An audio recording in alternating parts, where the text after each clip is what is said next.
This time we have the all-new 2020 Cadillac CT5-V. The new CT5 is Cadillac's new mid-size luxury sedan, and it is replacing the CTS. In fact, very soon it will be the flagship luxury sedan for Cadillac, and this is going to be the face of the CT5, the all-new CT5-V. Let's take a look at it together. Back in early 2019, when Cadillac revealed the new CT5, if you were like me and a lot of fans, you were sitting on the edge of your seat and staring at your screen, wondering if what you were seeing was actually really happening. The CT5 is the first, or was the first sign that Cadillac actually had a plan for its cars. And now that I've spent a number of days with it, I'm telling you and I'm confirming to you that Cadillac certainly is back. And the V series of Cadillac's performance cars, the Vs, is still very much alive and quite well. I mean, just before I go into the details, I mean, the most obvious and stunning details about this car are its design. That profiled coupe-like, fastback, flowing rear end just looks absolutely perfect. It's got a lot of hood. It's got relatively short overhangs. It is gorgeous. And obviously in V trim, well, everything is just kind of turned up to 11 with the extra aero and some of the specs and options on my tester. So let's get into that right away. Yeah, the lights are going on because it's saying, hello, I know you're around me, I can sense the key. That's kind of cool, I suppose. The CT5, the base car, starts at $39,798 in Canada, $36,895 in the US. So the CT5V, this car, yes, is $49,798 in Canada, $47,695 in the US. Now, with that kind of money, well, you get a 10-inch screen, heated steering wheel, heated front seats, they're sporty seats. This is with the V, right? A wireless charger, 19-inch wheels, and a number of other features. Now, my tester, let's just take a quick look at this front end while we're out here. That is so well sorted, so perfectly balanced visually. This may very well be the most attractive modern Cadillac car they've built in a long time. My tester, okay, so it has the jet black accents, which is the reason why everything that isn't satin steel gray is black. Those satin gray or black wheels are also an option. All-wheel drive is an option, $2,200. In my opinion, if you live right around the snow belt or anywhere near north of that or whatever, it is an absolute must. $2,200, that's in Canada. It's got the sunroof, it's got the premium package, which includes navigation, various lighting. What else does it have? It has a parking package with the rear view camera. It's got a head-up display as part of the driver awareness package. Anyway, as it sits $65,600. As far as I'm concerned, I would knock probably $10,000 off in options and very much still enjoy this superb automobile. Let's do the quick tour. Hello. So this might be physically, actually, while I'm here, the only issue with the car physically, right? It's not a hatchback. It's a wasted opportunity, but hey, we know how the Americans feel about hatchbacks, and that's unfortunate. That reveals 11.9 cubic feet of trunk space, 337 liters. Not exactly very big for the overall size of the car, but still useful. Anyways, it's a trunk. You've seen one before. That's that. Important stuff right back here. The wheelbase is actually fairly long on this car, which reveals a fairly spacious back seat. Now there's plenty of legroom for the kids, and the sight lines, they can actually see out the car. The dual pane-ish sunroof up there could be helpful for them, but hey, I'm driving, I rather have the sunroof closed. And also parts, you may have spotted that, of the CT5V is various carbon fiber accents all through the car. Here are the sport seats, which are extremely supportive, very comfortable. This is a nice option as well too. Alcantara steering wheel. Look, fit, finish, the details, extremely convincing. Bose audio, also part of the deal. Look, the contrast stitching, the materials, it looks very, very nice. And what I do like inside this car, the combination of the big screen and still having these analog gauges. To me, this is part of, I don't know, yes, I know. Yes, I know. It's just part of the, I don't know, it's old school Cadillac, but cool at the same time. Here's your 10-inch screen with the Cadillac user experience setup. It is extremely easy to function. The menus flow into each other. It works beautifully. Lovely details. I like this series of buttons. They're easy to work out. Everything is very clear and legible. This is your access to the queue, or you can always just use the touch screen. There you go. That was my mouth doing that noise, not the car. Storage, well, here's your wireless charger, a little bit of storage, a little bit of storage. This bin actually works out really, really well. There's a very real sense, very real cockpit sense to this car. I love the seating position.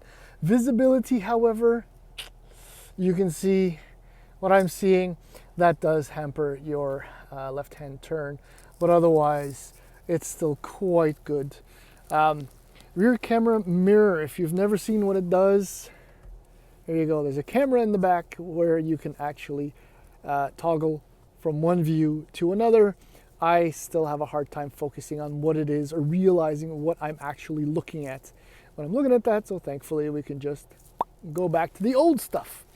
Look, the interior of this car, the exterior of this car is fantastic. And the driving experience happens to be pretty good too, so let's buckle up and go for a spin. All right, so today's been a good day, actually, to be quite honest.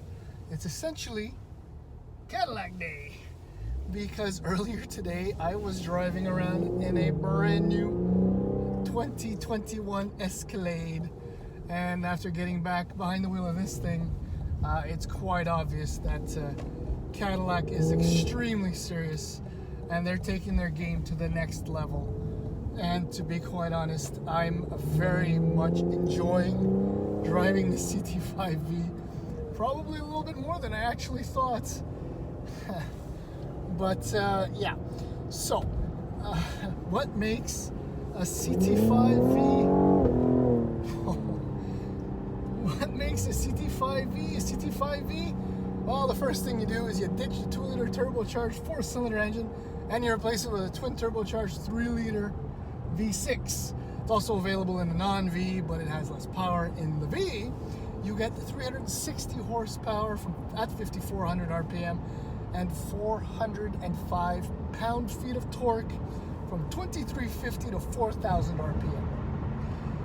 So what does that mean? That means that with the mentioned all-wheel drive system, very important, which also includes, with the V, a limited slip, an electronically controlled limited slip rear differential, 10-speed automatic transmission. Now that means that this thing will do 0 to 60 miles per hour in 4.6 seconds. So 4.8, give or take. 4 to 0 to 100 kilometer an hour sprint. Now just right there, yes, against some potential competitors, it's not as fast, but some of these potential competitors will be considerably more expensive. And that brings up the fact that this car, the CT5, even in the base model, and the V, the styling, the equipment, the technology, the performance, for the price, this thing has value built into it. That's not something you usually associate with a luxury car brand. I think we might have to thank Genesis for that in a way. And I'm enjoying the CT5-V, and because I say Genesis, it reminds me of this, more than I had anticipated, because I think my expectations were a little too low. That happens to me, or happened to me recently when I drove a G70. there are other factors that make this car extremely entertaining, other than speed, and that is Brembo front brakes included with an adjustable brake pedal response, which I kind of like and I don't like at the same time, but it doesn't matter. You get used to whatever setting you have it at. The other thing is magnetic ride control with the sport tuned suspension. These dampers, whether you have it in, and we can toggle through all the modes. My mode, which is set up with comfort dampers and everything else in sport, or a touring, which is your relaxed drive mode, which is a fabulous drive mode. Yes, I'm an old man. Sport is lovely, and even when set in sport, the ride quality is superb. That is a big bonus for this car. There's also a track mode, which I'm not entirely sure why it exists. Everything just gets a little bit stiffer, and it's not necessarily suitable for day-to-day driving. And then there's also snow and ice, but you want to go sideways. You don't want to choke power. Now, do we? Now, I mentioned my mode. There's also a V mode button on the steering wheel, which almost everything is set to between sport and track. I haven't used it much because, well, where I live in the city, my mode is perfectly suited to doing that. Now, that sustained, beautiful flow of torque and power. It doesn't feel fast, but it really is quick. I was about to say something else. Oh yeah, the 10-speed automatic transmission. At first, to be quite honest, I thought they were going to be catastrophes with gears grinding into each other because they had no idea what to do with themselves. But the fact of the matter is, this one, like most of that I experienced, including in the Slade, they glide from gear to gear. They're always doing exactly what you expect them to do, and that's absolutely the case in here, even when you're using the paddles. Very responsive. They love their job, as I do mine, actually. What else can I tell you about this car? I mean, it's got everything a performance driving / luxury car enthusiast would want. It's kind of like a Mercedes AMG light car, like a 53 you would get, or a 43 you would get in a C-Class, for example. But this is actually more comfortable, more refined. And what I wanted to mention is about the exhaust, which can sometimes become a little bit annoying.